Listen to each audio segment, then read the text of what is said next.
పెట్టుకుంటాడా ఎక్కడికి వెళ్ళి పెట్టుకు కానీ దాని మీద తెచ్చి ఇంకోళ్ళు వస్తారా మీ సంగతి అయినట్టు ఏ ఎస్ఐ గారు తప్పులు చేయొద్దాను వాళ్ళకు ఒక్కొక్కరికి 8 ట్రాక్టర్లు పడతాయి మీకు ఇల్లు కావాలంటే ఒక్కసారి 4 వేసుకొని మళ్ళీ వర్షం పడితే పోవు ట్రాక్టర్ ఉసుకెళ్ళది ముందు వేసుకుంటే ముందు వేసుకోరు మీ ఇష్టం ఉసుక ఆడినది మీకు 3 సార్లు రీతులు ఇట్లా ఒకటి ఏంటంటే ముందటి లెక్క లేదు ఇది ఓన్లీ గరీబ్ వాళ్ళకి మా చుట్టూలకు 5 ఎకరాలు వాళ్ళకు ఇల్లు కట్టిన వాడికి ఇచ్చులేదు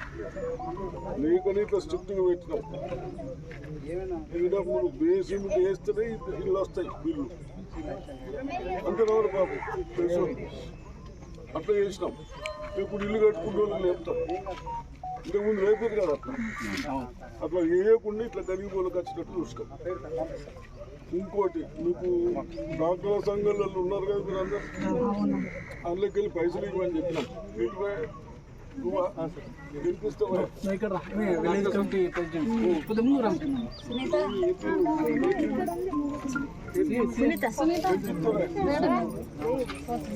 ఎన్ని పైసలు ఇస్తారు సంఘాలలోకి వెళ్ళి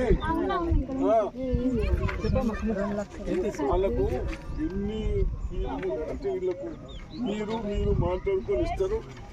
మీరు అందరూ ఎప్పుడు ఎట్లా తీసుకున్నా అది ఇస్తారు కదా పైసలు 50,000కి వెళ్ళి 75,000 వరకు ఏదైనా అవసరం ఉంటే 1,00,000 దాకా ఇస్తున్నాం ఎందుకు ఇప్పిస్తున్నాం ఇల్లు జల్దీ కట్టాలండి